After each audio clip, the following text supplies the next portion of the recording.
నమస్తే గరం గరం వార్తలకి స్వాగతం. ఇయాల కూడా మీకోసం చాలా వార్తలు పట్టుకొచ్చినాం. అంతకంటే ముందుగా హెడ్లైన్స్. 2 తెలుగు రాష్ట్రాలల్లా వానలే వానలు, బయటికి వెళ్ళొద్దట జనాలు. ఎగ్ పఫ్ లో పాము, తిన్నోళ్లకు పుట్టింది మస్తు భయము.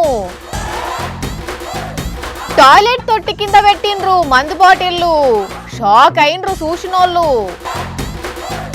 భార్య కోసం 10 లక్షల ఉద్యోగం మానేసిన భర్త ఇంటామకు తోడుగుండేదందుకు ఏకంగా ఉద్యోగమే మానేసిండట తెలుసా. 2 తెలుగు రాష్ట్రాలల్లా వానలే వానలు, చాలా జాగల్లా చినుకులు పడుతూనే ఉన్నాయి. జరంతసేపు ఆగినట్టే ఆగుతుంది, మళ్ళా పడుతున్నది. వాన పడని కాడనేమో అంత చల్లగా ఉన్నది. 3-4 రోజులు వానలున్నాయట. హైదరాబాద్లోనైతే అవసరం ఉంటే తప్ప బయటికి వెళ్ళొద్దు అని అంటున్నారు. సరే మరి ఈ వాన జయంగా పరిస్థితి ఏడేడ ఎట్లున్నదో చూద్దాం పాండ్రి. మోదాలు కరీంనగర్ నుంచి షురూ చేద్దాం. కరీంనగర్ లో పడుతున్న వానలకు ఒక దిక్కు వాగులు వంకలు పొంగి వరులుతుంటే ఇంకో దిక్కు పాపం ఈ పెళ్లి పిల్లగాడు మండపానికి పోకుండా అయింది. 4 గంటలైతున్నదట. పిల్ల ఆడున్నది, పిల్లగాడి ఈడున్నాడు. ఇట్లయితే కష్టమే ఉన్నదని చెప్పి ఇగో సుట్టపోళ్ళు అందరు కలిసి నీళ్ళ నుంచి ఇట్లా మోసుకపోయినరు పిల్లగాడిని. ఇక హైదరాబాద్ లో పడుతున్న వానలకు నాలాల నుంచి నీళ్లు వంగిపోతున్నాయి. యాకుత్పురాలనైతే మేకకు ఆకులు కోసుకొద్దామని పోయిన ఒక అన్న ఇగో కాల్ జారి నాలీలా పడితే నిచ్చెనేసి బయటికి తీసిండ్రు. అట్లనే మాదాపూర్లో నాలా రోడ్డు కొట్టుకపోయేసరికి ఇగో వరద మొత్తం ఇట్లా పోతున్నది.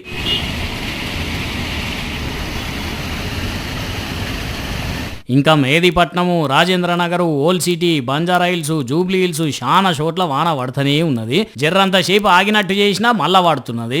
ఇక వరంగల్లో చూస్తేనైతే మునిగిపోయిందా ఏంది అన్నట్టే అనిపిస్తున్నది. ఏడ చూసిన వార్తనే ఊర్లే మునిగిపోయినాయి కొన్ని జాగల్ల పాపం. ఆదిలాబాద్ లో కూడా ఇదే వాన, నల్గొండలో కూడా వాన పడుతూనే ఉన్నది. అటు మహబూబ్ నగర్ లో అంతే వాన, మెదకు, ఖమ్మం అంతటా వాన దంచి కొడుతున్నది. ఈ వానలు చేయబట్టి కొన్ని జాగల్లో బల్లకు సెలవులు ఇచ్చిండ్రు. అధికారులంతా అప్రమత్తంగా ఉన్నారు. వాతావరణ శాఖ వాళ్ళు అయితే కొన్ని జిల్లాలకు ఇప్పటికే రెడ్ అలర్ట్ ఉన్నదని చెప్పిండ్రు. తెలంగాణ ప్రాంతాలకు రెడ్ వార్నింగ్స్ జారీ చేయడం జరిగింది.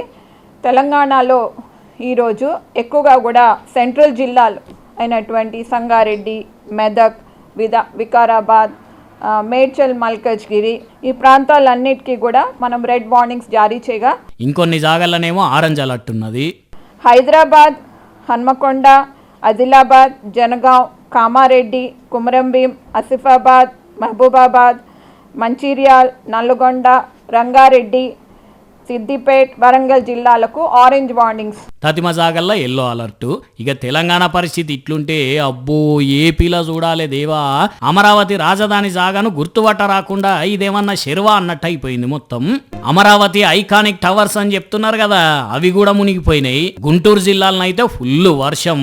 పెదకాకాని మండలం గొల్లమూడి ఊర్లో గుంటూరు షానల్ కాలువకు గండి పడితే 1000 ఎకరాల పంటలు మునిగిపోయినాయి. అంతేకాదు గల్లీలకు ఇండ్లకు నీళ్లు వస్తే జనాలు మస్తు కష్టాలు పడుతున్నారు. రాత్రంతా నిద్ర లేకుండానే ఉన్నారట. 1 గంట కరెంట్ పోయింది, ఇంకా అక్కడి నుంచి నీళ్లు ఇంటికి వచ్చేసినాయి. అయినా కూడా మంచాలు కూడా తేలిపోయి గడపట్టోకి వచ్చేసినాయి. అధికారులు ఎవరు రాలేదండి, ఇంతబట్టికి ఎవరు పట్టించుకోలేదు, రాలేదు. పబ్లిక్ చూస్తున్నారా, వానలు బాగున్నాయి కాబట్టి అవసరం ఉంటే తప్ప బయటికి వెళ్ళకుండ్రి. జాగ్రత్త సుమి, సరేనా? అబద్ధాలు ఆడితే ఆకులు రాలుతాయి అని అదేదో సినిమాలో బ్రహ్మానందం అంటాడు కదా. నిజంగానే ఆయన చెట్టు కింద నిల్చుండి అబద్ధాలు ఆడితే ఆకులు రాలుతూనే ఉంటాయి. అదే నిజం చెప్పినప్పుడు రాలే. అయితే సేమ్ ఇట్లనే, కాకపోతే ఇక్కడ ఆకులు రాలుడు కాదు, ఎద్దు తంతుందుల్లా. అవును, అబద్ధం ఆడినందుకో ఏమో గాని ఎద్దు ఎగిరి తన్నింది. అయ్యో, అంత ఘోరంగా ఎద్దు తన్నిందెందులో పాపం ఎమ్మెల్యే కూడా కింద పడ్డాడు కదా. బ్రహ్మానందం ఒక సినిమాలో చెట్టు కింద నిల్చుండి అబద్ధం ఆడితే ఆకులు రాలుతాయి అంటాడు కదా. సినిమాలో అబద్ధం ఆడితే ఆకులు రాలినట్టు ఇక్కడ అబద్ధం ఆడినందుకు ఇట్లా ఎద్దు దన్నినట్టున్నది. మరి ఇంతకి ఇక్కడ ఏం అబద్ధం ఆడినరు అంటే ఈనండి మీరే.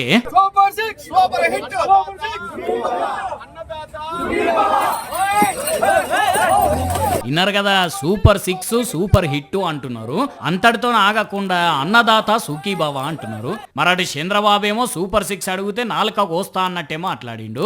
అయిపోకముందే అయిపోయినాయి అని చెప్పిండు. 6 సూపర్ 6 అయిపోయినాయి, గుర్తుపెట్టుకోండి. ఇంకెవడన్నా సూపర్ 6 మాట్లాడితే అతనికి 4 మందం తప్ప ఇంకోటి కాదు. ఇక బాబోరు ఇట్లంటే అచ్చెన్నాయుడు ఆడవాళ్ళకి నెలకి 1500 అది చెయ్యాలంటే ఆంధ్రాని అమ్మాలి, ఇంకా ఆలోచన చేస్తుంది. మరి ఇక వాళ్ళు అట్లంటుంటే వీళ్ళేంది సూపర్ 6 సూపర్ హిట్ అంటున్నారు అనుకున్నదో ఏందో గాని కోపం వచ్చింది మొత్తానికైతే ఈ ఎద్దుకు. అందుకే అన్నింది ఇట్లా అనుకుంటున్నారు కావచ్చు కొందరు గాని. అంబేద్కర్ కోనసీమ జిల్లా ఆలమూరులో కొత్తపేట ఎమ్మెల్యే బండారు సత్యానందరావు ఎడ్ల బండి మీద పోతుంటే బెలూన్ వేలి ఎడ్లు బెదురుతోటి ఒగ్గింత కథ అయింది. ఇంకా నయ్యం ఈ ఎమ్మెల్యేకి ఏం కాలేదు, ప్రమాదం తప్పింది పట్టండి.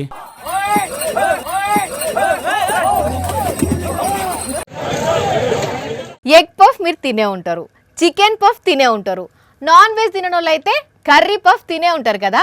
బేకరీ కాడికి పోయినామంటే ఇక ఏదో ఒకటి తింటూనే ఉంటారు కదా. అయితే మీరు ఎప్పుడన్నా పాము పఫ్ తిన్నరా అనుల్లా? అదే స్నేక్ పఫ్. చీ, ఏం మాట్లాడుతున్నావు పిల్ల? పాము పఫ్ ఉంటుందా ఏందన్నా? అది తింటారా అంటే అరే ఉంటదుల్లా, ఉంది గీడ, కావాలంటే చూడండి. చూసిండ్రా, ఈ స్నేక్ పఫ్ను మంచిగా పఫ్ లోపల పామును పెట్టి తయారు చేసినట్టున్నారు. మరి ఇది కట్ల పామో ఇంకేం పామో, దీని రుచి ఎట్లుంటుందో ఇక తయారు చేసిన వాళ్ళకే తెలియాలి. తలుసుకుంటేనే ఓ కారం వస్తున్నది. ఇది ఎవరు తింటారు అసలు? దీన్ని ఎవరు కొనుక్కొచ్చుకున్నారు అంటే ఇగో ఈ అక్క. మరి ఎందుకు కొన్నదో ఒక్కసారి అడుగుదాం. చెప్పక్క, ఏంది స్నేక్ పఫ్ కథ? మా బాబునేమో ఎగ్ పఫ్ తిన్నాడు, కరిపప్పు ఏమో పార్సల్ ఇయ్యమన్నా. ఇంటికి వచ్చిన తర్వాత ఆయన కరిపప్పు కొంచెం తిని కట్ చేసి చూద్దామని కట్ చేసి చూసేవారు. దాంట్లో ఏం కనబడ్డదంటే చిన్న పాము పిల్ల కనబడ్డది. అర్థమైంది అనుల్లా. బేకరీలో పిల్లలకు పఫ్ తినిపించి ఓ కర్రీ పఫ్ ఇంటికి తెస్తే దాంట్లో ఈ పాము ఉన్నదట. మరి ఎట్లా అనిపించింది అక్క ఈ పామును చూసుడుతోటే? ఏం చేయాలో నాకు అర్థం కాలేదు. 10 నిమిషాలు అసలు నాకు ఎత్తి పని చేయలేదు, ఏం పని చేయలేదు. అసలు వాటర్ దాగి గమ్ముకు కూర్చున్నా. మరి భయం కాదానుల్లా ఏమన్నా అవుతుందని చూడక దీని కడుపులోకి పోతే ఇందన్నట్టు. మరి ఇప్పుడు ఏమంటున్నావు అక్క? బేకరీ వాళ్ళ మీద చర్యలు తీసుకోవాలి సార్. ఈ అక్క పేరు శ్రీశైల, మహబూబ్ నగర్ జిల్లా జడ్చెర్ల ఇల్లది. బేకరీ వాళ్ళ దగ్గరికి పోయి చెప్తే లెక్క చేయలేదట. అందుకని పోలీసులకు కంప్లైంట్ ఇస్తే బేకరీని బంద్ చేపించిండ్రు. ఇప్పుడు పబ్లిక్ చూస్తున్నారా, బయట ఏదన్నా కొనుక్కొని తినేటప్పుడు లట్ట నోట్లో పెట్టుకొని మింగకుండ్రి. దాంట్లో ఏమున్నదో చూసుకోండి జర్రా. మనం వెజ్ అనే కొనుక్కుంటాం, కానీ దాని లోపల ఇట్లా నాన్ వెజ్లు కలిసి ఉంటాయి, చూసుకోండి. పోలీసులు 2 రకాలు, మంచి పోలీసులు, లంచాలు తీసుకునే పోలీసులు.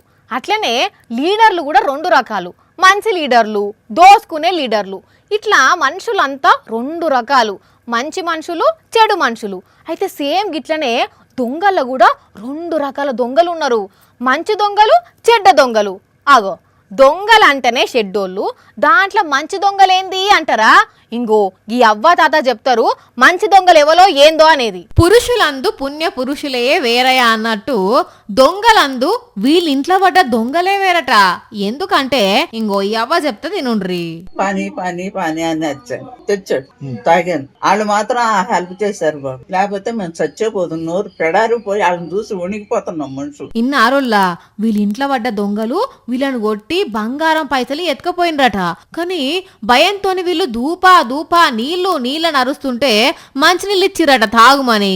అవి జాలలేదంటే మళ్ళీ మంచినీళ్ళు కూడా ఇచ్చి తాగుమన్నారట. వాళ్ళు నీళ్ళు ఇవ్వకపోతే ఇలా పానాలు పోయేటి అట. అందుకే ఆ దొంగలను మంచి దొంగలు అన్నది. అట్లని పురాగా మంచోళ్ళేం కాదు, పాపం గీ తాతను కొట్టిరట కూడా.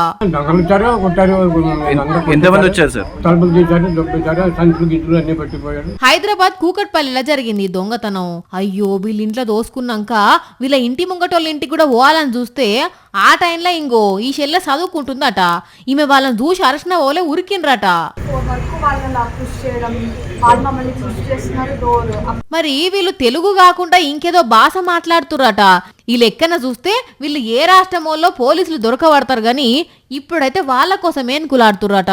3-4 టీమ్స్ ఫామ్ చేసినామండి. సీసీఎస్ వాళ్ళు కూడా వచ్చిండ్రు అండ్ క్లూస్ టీమ్ కూడా వచ్చింది. ఛాన్స్ ప్రింట్స్ కూడా ఇందులో వెరిఫై చేస్తున్నామండి, ఫింగర్ ప్రింట్స్ కూడా. కానీ మంచి దొంగలని దొరికినాక ఇడిచిపెట్టడేం ఇడిచిపెట్టరు, చేసింది తప్పే కాబట్టి శిక్ష పడుడేనుల్లో. మాతృదేవోభవ, పితృదేవోభవ, ఆచార్య దేవోభవ. తల్లిదండ్రుల తర్వాత చదువు చెప్పే పంతులే దేవునితోని సమానం అంటారు. ఎందుకంటే విద్యాబుద్ధులు నేర్పేది పంతులే కాబట్టి. అయితే అసోంటి పంతులే ఈడొక బల్లె ఏం చేస్తుండో చూడుండ్రి. ఆహా, ఈసారి వారికి ఉత్తమ రాష్ట్ర ఉపాధ్యాయుని అవార్డు కాదు, ఉత్తమ జాతీయ ఉపాధ్యాయుని అవార్డు కాదు, ఉత్తమ ప్రపంచ ఉపాధ్యాయుని అవార్డు ఇవ్వాలనుల్లా. లేకపోతే మరి బడిలా ఏ సారన్నా ఇట్లా క్లాస్ రూమ్ లోనే ఫుల్లుగా దాగి ఇట్లా ఆ బడి బయట ఉన్న చెత్త కుప్పల వంటాడా, బురదల బొర్లుతాడా, ప్యాంటు తడుపుకుంటాడా?